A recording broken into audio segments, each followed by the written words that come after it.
I still remember the way he looked at me in that parking lot, like I was the one who shattered him. Not his sister. Not the past. Me. His voice cut through the rain like a blade. You don't get to walk away from this. Not after waking me up. And for a second, I didn't know who I was anymore. A nurse? A survivor? Or just another mistake waiting to happen? This didn't start with love. It started with a name I spent 10 years trying to forget. But let me ask you this. Have you ever tried so hard to bury the past, only for it to show up? Smiling? If you've ever kept quiet to keep the peace, hit that like button. If you've ever trusted someone you shouldn't have, drop a comment. And if you want to hear how this all blew up, subscribe. You're not ready for what happens next. I was just his nurse, until he touched something I'd buried for years. I met Alaric Anthony on a Wednesday. That's not the part that should have stuck with me, but it does. Wednesdays were always my light days, just a few patients, mostly post-ops, and 1 or 2 wound checks. I was in the middle of my second cup of burnt coffee from the break room when they paged me to assist with a difficult transfer in Recovery 2. He was just another name on a clipboard. Alaric Anthony. Motorcycle accident. Pelvis reconstruction. Partial spinal trauma. Early 40s. Refused help twice already. I walked in expecting a challenge. What I didn't expect was the look he gave me. He was sitting upright in the hospital bed, one leg still immobilized in a suspension brace, the other bent slightly like he was daring gravity to test him. Stubble lined his jaw and his arms were crossed over his chest like he didn't need anyone. Like pain was a choice, and he'd opted out. He didn't look at me the way patients usually do. Not with relief or need. He looked at me like he was already annoyed I existed. "Morning," I said, checking his chart. "I'm Macy. I'll be helping you today." He didn't answer right away. Just looked me up and down like he was measuring something. "Fine," he said finally. "Let's get it over with." I've worked with plenty of stubborn patients. Men who don't like being weak.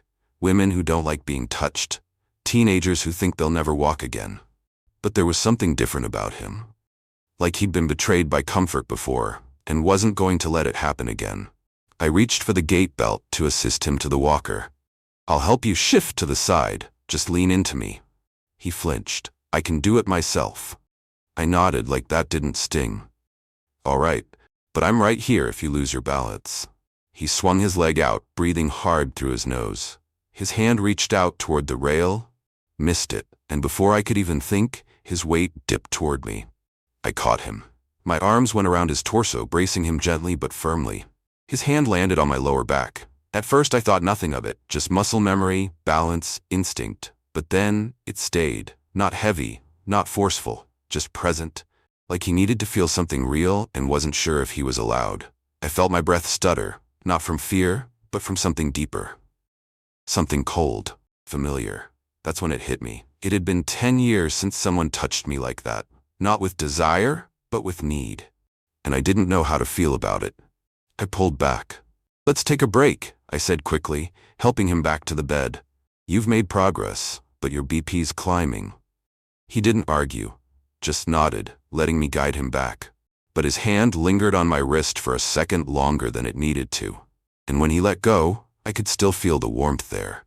I stepped into the hallway, shut the door behind me, and leaned against the wall. My heart was beating too fast. Not because of what he did, but because of what I remembered. Back at the nurse's station, I tried to distract myself with chart updates, but every few minutes my eyes drifted back to Recovery 2. Why did that moment shake me? I wasn't new to this job. I dealt with everything: falls, blood, trauma, aggression.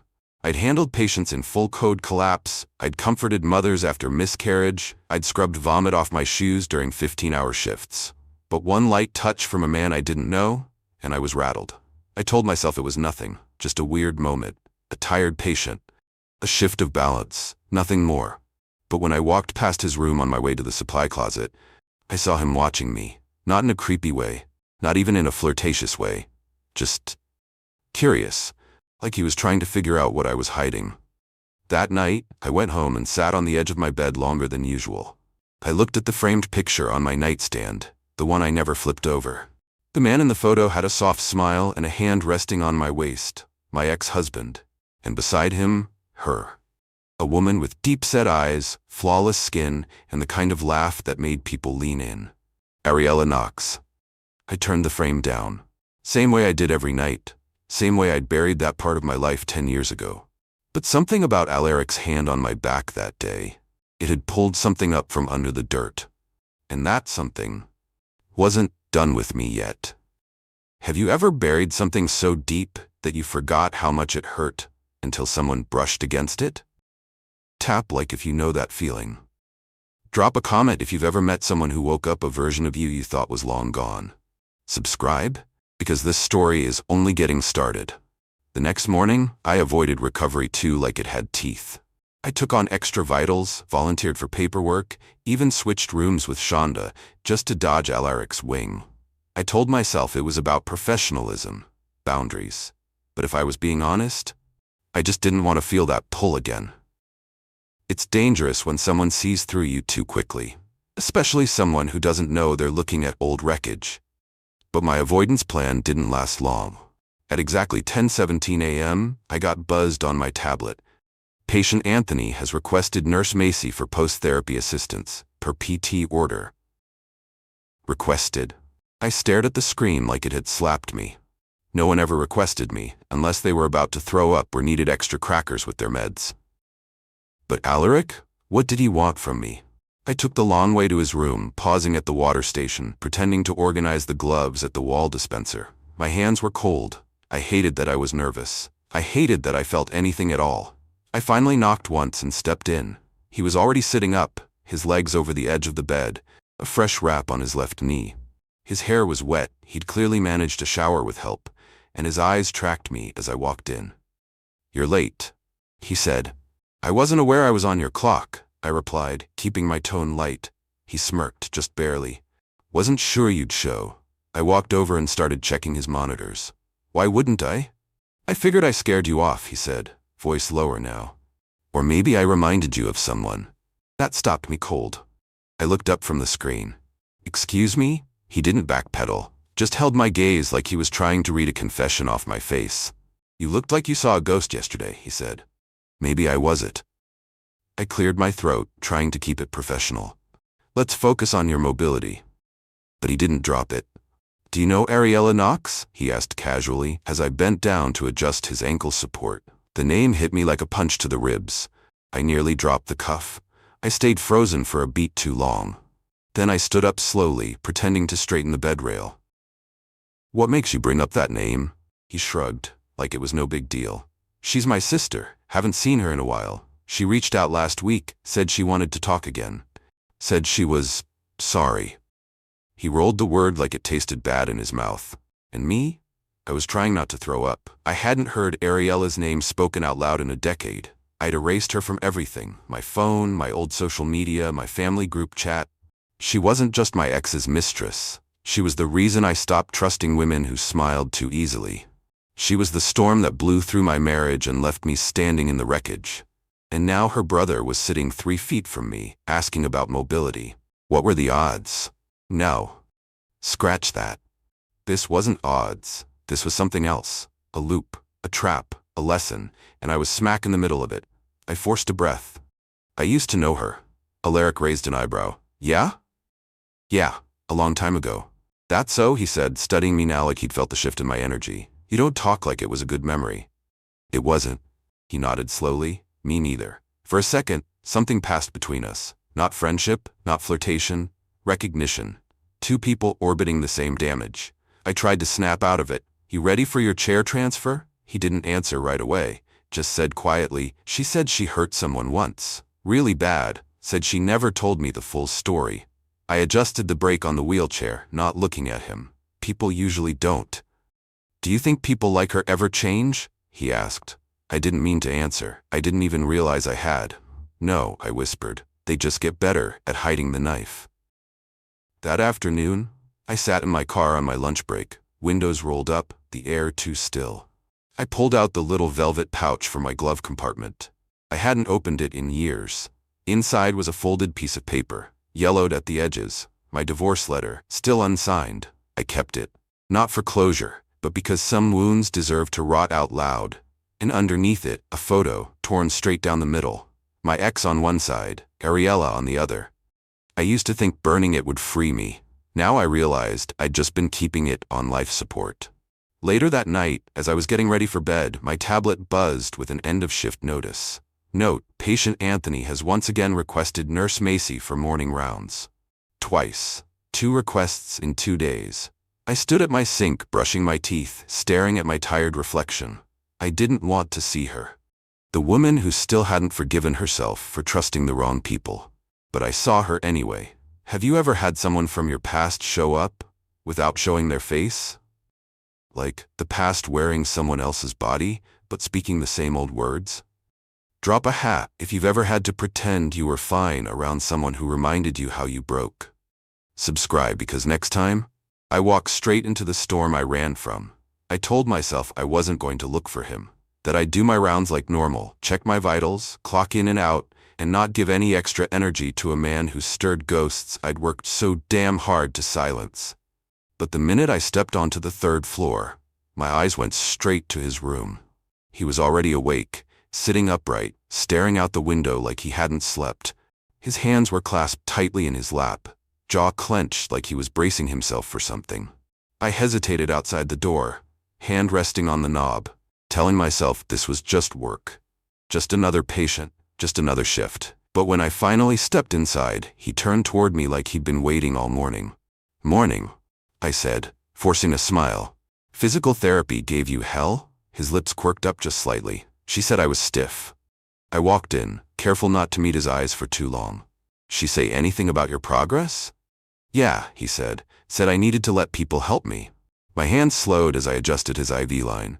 "She's not wrong." Then softly, like it wasn't meant to hit as hard as it did, she said I don't let people close, that I learned that from my sister. That stopped me. Alaric leaned forward slightly, elbows on his knees. "It's funny, right? How people can break you and still think they're the ones hurting." I swallowed hard. I wasn't ready for this. "I'm not here to talk about Ariella," I said carefully. "I'm here to help you walk again." "You're not curious?" he asked. "What she told me? What she left out?" "No," I said, too quickly, too forcefully. He noticed. Of course he did. "She mentioned someone once," he said. "A woman, said she ruined something good. I didn't ask questions, didn't want the details, but now, I don't know. I look at you, and..." He stopped. "I'm sorry, that's not fair." I turned, avoiding his eyes, moving to check the tension on his bandage. "It's not about fair," I said quietly. "It's about boundaries." His voice dropped. "Are we crossing one?" I hesitated. That's when it happened. His hand, not fast, not forceful, just slow and unsure, lifted toward mine as I adjusted the pulse ox on his finger, and then it touched mine. A light graze, soft, almost accidental, but it wasn't. I froze. It wasn't about the touch itself. It was the way my body reacted to it. My heart leapt in my throat, my skin buzzed, not in a romantic way, not in a lustful way, but in the way a scar flares up before a storm hits. I looked at him, and for the first time since I met him, he looked afraid, not of me, of himself. "I didn't mean to," he started. "It's fine," I lied, but it wasn't, because I didn't pull away. Later that day, I found myself standing in the staff locker room, staring at my own hands. I remembered when they used to tremble, years ago, after I found out about Ariella, after I saw those pictures, after the voicemail that changed everything. I hadn't cried. Not then. I'd trembled. And now, I was trembling again. Same storm, different coast. By 2 p.m. I was back outside his room with his chart in hand. I told myself I needed to deliver an update. That was it. Strictly clinical. But something made me pause just outside the door. Voices. One was his. The other? Feminine. Familiar. I leaned closer. "Why are you even here?" he asked sharply. "I wanted to see you," she said, her voice low but pointed. "I heard you were injured." "You left," he snapped. "You don't get to show up now just because you feel guilty." "I never stopped caring," she said. "No," he spat. "You just stopped being around when the consequences showed up." I stepped back from the door, heart pounding. That voice, there was no doubt in my mind. Ariella was here. I didn't walk in. I didn't interrupt. I just turned and walked away, fast. By the time I got back to the nurse's station, my hands were shaking again. I couldn't believe it. After all these years, she still had a way of sneaking up on me. Even in someone else's hospital room. I wanted to scream, to cry, to throw something. But instead, I buried it, like I always did. That evening, as the sun dipped below the windows, Alaric buzzed for assistance again. When I walked in, his eyes met mine immediately.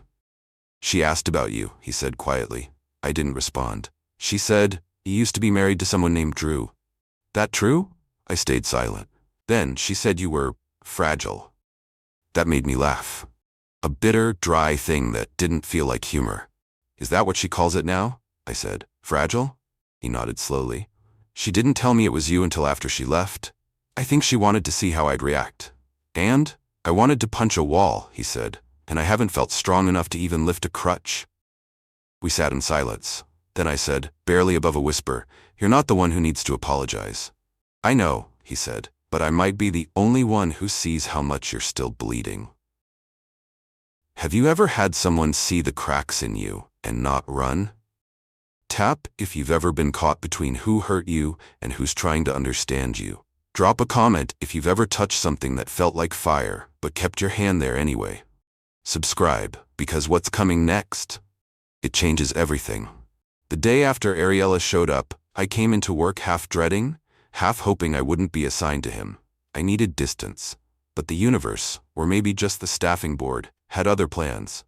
"Recovery 2 is all yours again today," Dana said, glancing at the schedule. "Try to get him up and walking. PT said he's being stubborn again." I nodded, hiding the swirl in my stomach. Part of me wanted to scream. The other part wanted to understand what was happening between us and why I hadn't run yet. When I got to his room, he wasn't inside. The lights were off, his bed was made, and on the rolling tray by the window, something sat waiting. A sketchbook. It was open. I told myself not to look, that it wasn't mine, that it was probably just therapy scribbles, something to pass the time. But my feet moved toward it anyway, like they were already guilty. The first page was a landscape, harsh lines, raw charcoal, a desert highway under thunderclouds. The next one? A figure, curled up on a bench in scrubs, half asleep, hand resting on a medical chart. My breath hitched. It was me. Drawn in ink, delicate and soft, not perfect, but honest. Too honest. The caption underneath stopped me cold. "She looks like she's been carrying silence longer than most people carry grief." I stared at it for a long time. This wasn't flirtation. This wasn't seduction. This was someone who saw through me. And that was worse. The door opened behind me. I flinched. He stepped in slowly, leaning on his walker, sweat on his brow from the therapy hallway. "You weren't supposed to see that," he said.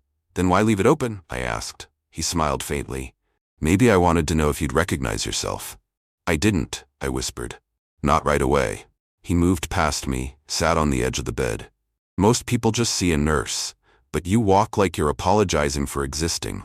My chest tightened. "You don't know me," I said. "I know that look," he replied. "The one that says you used to be somebody before someone cracked you open." "I'm not cracked," I snapped. "No," he said, "you're buried." I turned to leave, but he caught my wrist, gently, not holding me there, just asking me to stay. "I don't want to make this harder," he said. "But can I ask you something real?" I nodded, barely. "Did she ever say she was sorry, Ariella?" I laughed, bitter. "Once, in a voicemail, after the wedding. I deleted it. She told me you'd moved on, that you were happy." "I was fine," I said, "until your hand landed on my waist, and I remembered what it felt like to be noticed." He looked down. "I'm sorry," he said. "Not just for that, for her. For everything." I didn't respond. I couldn't. My throat was too tight. Later that night, after I clocked out, I didn't go home. I drove to the Overlook off Route 7, the place I used to go after therapy. The place where I screamed into my steering wheel after signing the divorce papers. The place I buried the version of me that used to believe love could fix things. And I brought the sketchbook with me, not to steal it, just to understand it. I flipped past the drawing of me and found another sketch behind it. It was Ariella. Different from how I remembered her. Softer, smaller, vulnerable. Alaric had drawn her curled into herself, looking away from the viewer. But scribbled over her was a black mark, dark and angry, like he'd tried to erase her and couldn't. Below it he'd written, "You can cut out the cancer. Doesn't mean you won't miss the limb." I felt like I couldn't breathe. This wasn't just my grief. It was his too. And somehow, we were both bleeding from the same wound, cut by the same person, but never handed the same apology. The next morning, I left the sketchbook back in his room before he woke up. No note, no words. But I left something tucked between the pages. The torn photograph. Not of my ex, just her. The one she mailed me the week after the wedding, still smiling like nothing happened, still perfect. I'd kept it all these years, waiting for a moment that never came. And now? It didn't belong in my glove box anymore. It belonged next to the sketch of the woman who took my life apart and still thought silence counted as closure. Have you ever shared pain with someone who wasn't supposed to be part of your story? If you've ever been broken by someone and then seen your own pain in a stranger, drop a tap. If you've ever left something behind not because you were over it, but because you were ready to stop carrying it. Subscribe because next time, she comes back. And she's not alone. I didn't expect anything from the next shift. No heavy conversations, no gut punches. No more memories clawing their way out of the cellar I'd locked them in. I just wanted peace. But that's never how it works, is it? Especially not when the past doesn't knock. It just lets itself in. It started with a glitch. I was in the break room, finishing off my notes from the morning rounds when my work tablet buzzed. I thought it was another vitals update or another equipment shortage notification from supply. But it wasn't. It was a voice note, sent to my internal inbox through the hospital system, probably by accident. No label, no subject line, just a timestamp and the sender code. I almost deleted it, almost. But then I heard the voice, smooth, familiar, poison in silk, Ariella. Hey, I just wanted to say thank you for letting me stop by yesterday. You didn't have to let me in. And honestly, I thought you'd shut the door in my face. But you didn't. You let me talk, you even asked how I was. A pause. Then, I saw her. The nurse. She still looks the same, just smaller, sadder. I don't think she knows how broken she looks. But that's what you go for, right? The quiet, hurting ones. Then her voice dropped, barely a whisper. Just be careful, Alaric. She already lost once. Don't let her confuse your guilt for love. Click. Silence. I sat frozen, staring at the screen like it had just confessed something ugly out loud. I replayed it twice, not because I didn't understand it the first time, but because I couldn't believe she had the nerve to say it. She had seen me, recognized me, said nothing, then left that message. Not to me. To him. I wasn't sure which part hurt more, that she still saw me as weak, or that part of me believed she was right. I didn't go straight to his room. I needed to cool down. Think. Breathe. Instead, I walked the length of the rehab wing 3 times before finally knocking on recovery 2. He was sitting there, sketchbook in his lap, pencil frozen mid-stroke like he'd already heard it too. You heard it, I said without pretense. He didn't look up. Yeah. Why didn't you delete it? I was going to, he said. But I couldn't. Why? My voice cracked a little. He looked up then, and for once he didn't dodge it. Because I needed to hear it too, he said. I needed to remember who she really is, the way she twists things, makes people feel like the mess was their fault all along. I crossed my arms, unsure whether to sit, stand, or scream. She said I was broken. I said, "You're not," he said flatly. She said I'd lost. You haven't. I looked at him, really looked at him, and asked the one question I didn't want the answer to. Did you believe her?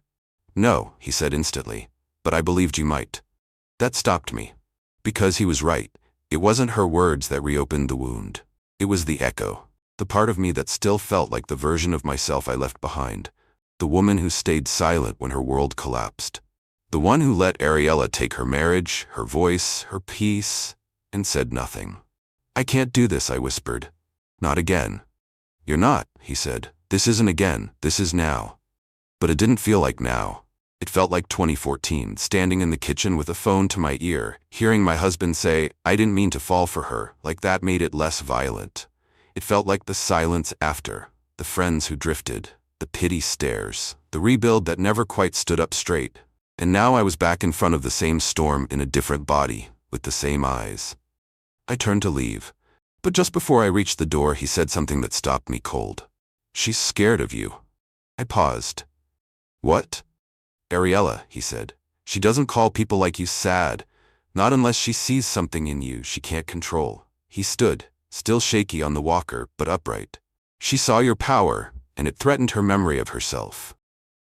I didn't turn back. I couldn't. But my hand loosened on the doorknob. That evening, just as the sun dipped orange behind the city, I sat in my car outside the hospital. Voice note still in my inbox, heart still pounding like it was trying to warn me. I could have reported it, forwarded it to HR, played it for Dana. But I didn't. Not yet. Because this wasn't over. I wasn't scared of Ariella anymore. But I was starting to wonder what scared her. And if she came back once, what would happen when she came back again? Have you ever had someone try to make you doubt yourself, just to keep your light dimmed? Tap if you've ever heard words that echoed louder because deep down they sounded too familiar. Drop a if someone ever tried to convince you that being broken was the only story you had left. Subscribe, because next time, Ariella doesn't leave. And the truth? It walks in with her. I didn't sleep that night. I didn't cry either. I just laid there, on my back, staring at the ceiling fan, feeling it spin like my thoughts. Too fast, too repetitive, too loud in the quiet. Ariella's voice was still in my head. Not just her words, her tone. The way she said she looks sad, like sadness was something to mock. Like the wreckage she left behind was just scenery to her. I kept asking myself one question over and over again. Am I really still her victim, or am I turning into her? Because the truth is, I hadn't told anyone about Alaric. Not Dana, not HR, not my best friend, no one. The more I thought about that, the more it scared me. Why hadn't I? Was I protecting him, or protecting something I didn't want examined under a microscope? I was still his nurse, still supposed to maintain that boundary, still supposed to be clinical, professional, distant, but I wasn't any of those things anymore. And I knew it. I knew it when I caught myself walking slower past his room. I knew it when I touched my hair before I went inside. I knew it when I hesitated at his door, not because I was nervous, but because I was excited. And that scared me. Because that wasn't how I used to be. That was how she was. I walked into his room mid-morning. He was sitting upright, legs dangling, his walker set to the side. There was a quietness in the room I hadn't noticed before. No music, no sketch pad, no sarcasm, just stillness. He looked up, then quickly down, like he hadn't expected me, or maybe hoped I wouldn't come. "You didn't answer your page," I said softly, holding up the tablet. He shrugged. "Didn't want to bother you. That's never stopped you before." "Yeah," he said. "Well, maybe it should have." I crossed the room, slow, careful. "Why are you talking like this?" He sighed, rubbing the back of his neck. "Because I realized I might be doing what she did. Confusing need with closeness, pain with permission." I blinked. He didn't look at me when he said it. He was looking past me like the wall had the answers. "Macy, I've leaned on you more than I should have, and I think maybe that's not fair. To you, or to what you're trying to heal from." It felt like something cracked inside me, not because he was wrong, but because he was right. And it hurt. I sat down in the chair next to his bed, not as a nurse, just as me. "You're not like her," I said, "and I'm not him." He finally looked at me. "You sure?" "I don't know," I whispered. "That's the problem." We sat in silence for a long time, and then, because I couldn't help it, "Do you think I'm becoming like her?" "No," he said, too quickly. "But I think, maybe you're scared you are." He reached out, just barely, and brushed his fingers across my wrist. It wasn't romantic, it wasn't flirtatious. It was the kind of touch that says, "I see what you're carrying, and I don't want you to carry it alone." I let the silence sit for a while before I spoke again. "You know I never reported her," I said. He tilted his head. "Ariella?" I nodded. "After the affair, after the wedding, after everything, I had every right to tell her job, our friends, my family, but I didn't. I stayed quiet, took the hit, let her rewrite the story." "Why?" he asked. "Because I thought that's what strong women did. They survived, they didn't retaliate, they moved on, smiled, rebuilt. But now," I paused, "now I think maybe silence isn't always strength. Sometimes it's just fear dressed up as maturity." He nodded, slow, heavy. "Maybe the bravest thing you can do is be honest, even if it burns." I gave a small smile. "Even if?" he chuckled. "Okay, especially if." We were still sitting in that room, just existing in the quiet together, when the hallway door creaked open. Dana poked her head in. "Oh," she said, startled. "Sorry, I didn't realize you were in here. Macy, can I speak with you when you're done?" I nodded, pulse spiking. She didn't say why, but I already knew. I followed her to the nurse's station 10 minutes later. She didn't yell, didn't accuse. She just looked at me with tired eyes and said, "I've gotten a report." I didn't ask from who. I didn't need to. Her next words sealed it. "A patient said they saw you, touching hands, with Mr. Anthony, alone, multiple times. I opened my mouth, but she held up her hand. I'm not here to drag you, she said. I just need to ask, is there anything going on between you two that I should be aware of? That was the moment. The one where my old self, the woman who stayed silent, who let things rot under the floorboards, she would have denied everything. But I wasn't her anymore. So I took a breath, and I said, there's something happening, but I don't know what it is yet. Have you ever been afraid of your own healing because it didn't look like what people said it should? Tap if you've ever mistaken silence for strength. Drop A if you've ever worried that the pain changed you more than the healing did. Subscribe, because next time, Ariella comes back, and this time she's not just here to talk. The thing about closure? It doesn't knock. It doesn't call first. It just shows up, wearing perfume you still recognize. 3 days passed after my talk with Dana. 3 days of walking through the clinic like I had something heavy strapped to my back, only I wasn't sure if it was guilt or honesty. Alaric and I kept our distance. Not physically, we were still assigned, still engaged in patient care mode, but emotionally, there was a space now, a necessary one. He'd draw, I'd chart, we'd exchange soft glances and say less. There was something kind in the quiet, but also something sad. Like we were waiting for a wave we both knew was coming, and then she walked in. It was a Thursday. Bright, too bright. I was adjusting the vitals machine when I heard heels, sharp ones, clicking down the hallway. Fast, confident. The kind of walk that didn't ask for permission. I looked up, and my lungs forgot how to work. Ariella Knox, perfect skin, designer coat, a deep green blouse that shimmered under fluorescent lights like emerald venom, and eyes that hadn't aged a day. Still sharp, still amused, still hungry. Alaric, she said warmly as she stepped into the room. His head turned, slowly, like he wasn't sure if he was dreaming or being dared by the devil. I told you not to come back, he said. She smiled. I told you I don't take orders from broken men. Then, she turned to me, and that smile didn't change, it just tightened. Macy, she said like we were old friends running into each other at brunch. Still here, still serving. My stomach twisted, but I didn't flinch. I'm still standing, I said. You? Oh, honey, I never sat down. She walked in like she owned the space. Stood right between us, hands folded, eyes gleaming. I just came to say something, she said, to both of you. Alaric raised an eyebrow. Didn't we already get your voicemail? She ignored that. Instead, she walked toward the window, looking out as if addressing some unseen audience. You two think you're so tragic, so poetic. Nurse and patient, trauma and comfort. But let's be honest, this isn't healing, it's projection. I crossed my arms. You sound jealous. She laughed. Jealous? No, I'm just practical. I know how this ends. The patient leaves, the nurse moves on, and the pain, that stays. Alaric's voice was ice. What do you want, Ariella? I want to stop being the villain in your little love story, she snapped, spinning around.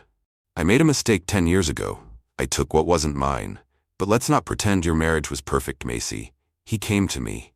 You were already gone. I felt the heat rise in my chest. You don't get to rewrite what you broke, I said, my voice low but steady. You don't get to reframe betrayal as rescue. She smirked. Then why haven't you told anyone? Why did you stay quiet all these years if you were so sure you were the one wronged? That's when I saw it. The guilt in her eyes. It wasn't big. It wasn't loud. But it was there. And I knew. She was scared.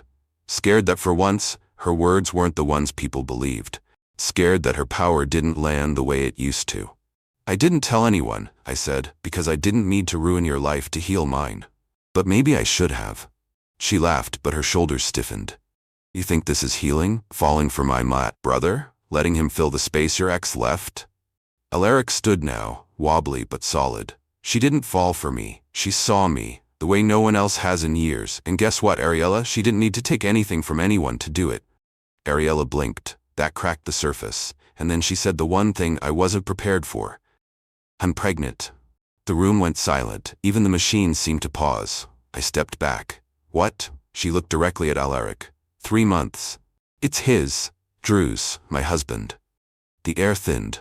She wasn't just back to stir the past. She was here to reclaim it. I didn't cry. I didn't scream. I just nodded and said, then why are you here with us instead of home with him? Her lips twitched. I stepped forward. You can dress it up in designer. You can lace it with perfume and smile through it.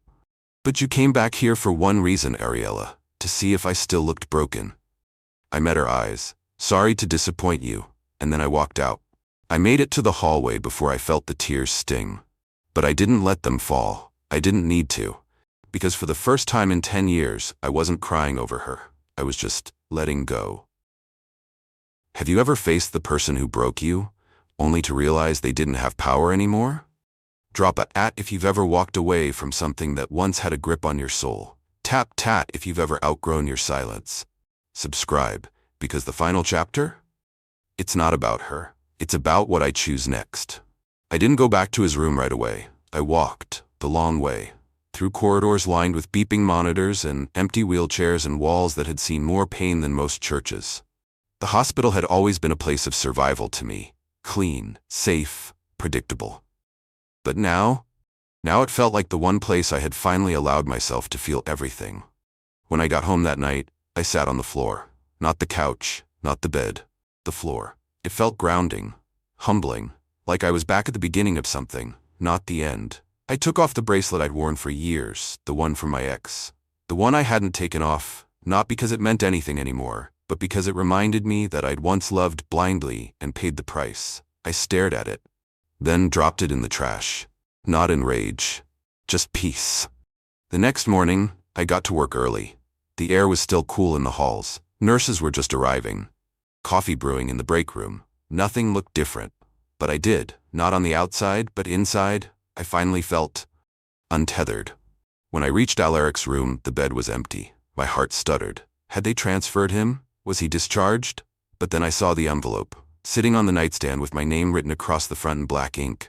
Macy, no last name, just Macy. I picked it up with careful fingers, opened it. Inside, no sketch, no dramatic speech, just a short letter in his blocky handwriting. You helped me remember that healing isn't just physical. It's the way you start speaking again after being silent for too long. You reminded me that not all pain is punishment, and not all love has to look like rescue. I don't know where this ends for us, but I want you to know, the part of me that stopped believing people could be kind, you woke it back up. And no matter what anyone says, you were never the broken one. You were the brave one who stayed. I folded the letter and held it to my chest. Then I sat on the edge of the hospital bed where he used to sleep and let myself cry. Not because I lost him, but because for the first time, I didn't feel like I lost me. He was discharged that afternoon, didn't ask for a goodbye, didn't leave a sketch, didn't wait. But that was okay, because this wasn't a love story about running into someone's arms. This was about running back into my own. Weeks passed. Ariella didn't come back. Neither did the guilt. I went back to work. I laughed more in the break room. I started drinking my coffee instead of letting it go cold on my desk. People noticed. Dana did. Even the janitor asked me once, "Did you change your hair?" Nope. I just finally started living like I didn't owe anyone an apology for surviving. Then one day, I got a letter in the mail. No return address. Inside, a sketch. It was me, sitting under a tree in my scrubs, smiling, not big, just softly, like someone who was finally okay. Underneath, just one line. She didn't need a savior. She just needed someone to remind her she was still here. I placed the sketch in a frame, not to look at every day, but to remind me, on the hard ones, that the girl in the drawing, she came back. Not because of him, not because of revenge, but because she chose to stop punishing herself for a wound she never caused. Have you ever found healing in the last place you expected? Drop a comment if you've ever mistaken survival for silence and finally chose to speak. Tap like if you've ever stopped chasing closure and just let yourself begin again. Subscribe, because not all endings are about love. Some are just about becoming.